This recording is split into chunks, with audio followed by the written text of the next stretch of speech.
I saw it all, the world shutting down little by little. It was like watching the corpse of something still moving out of sheer inertia. Everything was shit. Sorry for the language, but that's just how it was. It didn't rain where it needed to anymore. The water came out dirty. The oceans rose and swallowed entire towns. The sky turned yellow. Breathing felt like smoking 20 cigarettes a day. Every week, more people died.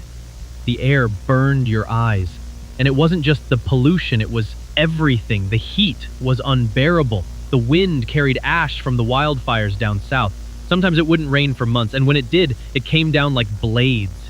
And wildlife, I don't even remember the last time I saw an animal. I used to work at a recycling plant, if you can even call that work. They paid us in credits that weren't worth anything. My sister was hospitalized with a lung infection. She didn't even last 2 weeks. The hospital didn't have oxygen. We buried her with a mask still on her face. Every week, the news talked about new outbreaks, dead bodies piled up on train platforms, attacks, violence over the smallest things. One of our neighbors was killed over a bottle of cooking oil. The school shut down, churches too. No one wanted to be near anyone anymore. No one trusted anyone. We had turned into something ugly. My kids, they never got to see a real tree. I showed them one in an old photo. They laughed. They thought it was made up. I prayed. I didn't know to who or why, but I prayed. We all did. Because when everything's falling apart, even the most skeptical start believing in something. Some days I didn't even want to get out of bed, but I still did because I guess some part of you keeps hoping to see something, a sign, anything. And then one day, as I walked through the streets, something came down from the skies.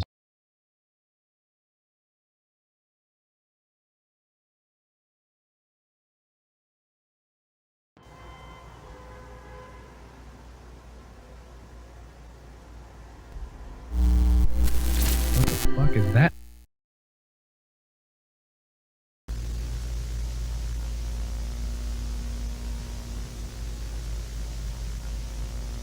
It was like the world had finally let out a breath it had been holding in for centuries. No one knew exactly where it came from or why, but we saw it. That being, that radiance. It looked like fire, but it wasn't. It was different. A white, warm light, like it was wrapping all of us in a blanket. There it was. I don't know how to describe it. A figure, floating, with wings that looked like liquid light. It didn't speak, not with words, but you could feel it, deep in your soul. All we could do was stare, eyes wide, and cry. Some dropped to their knees, others reached out their hands.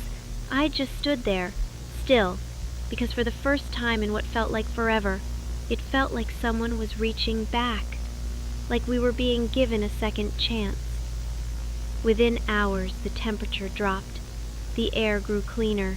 You could breathe again. Crystal clear water started flowing from the taps. The next day, flowers bloomed from the cracks in the pavement, plants that hadn't grown in years.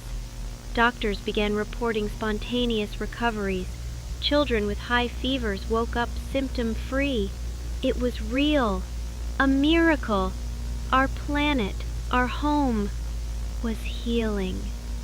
People started coming outside, talking again, hugging each other. That being, they started calling it by different names. The Savior, the Traveler, the Blessing. Some said it was an angel.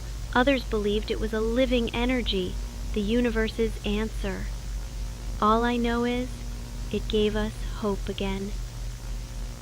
It felt like waking up from a nightmare, and for the first time, not being afraid to open your eyes.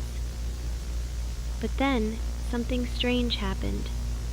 One day, out of nowhere, the being of light vanished.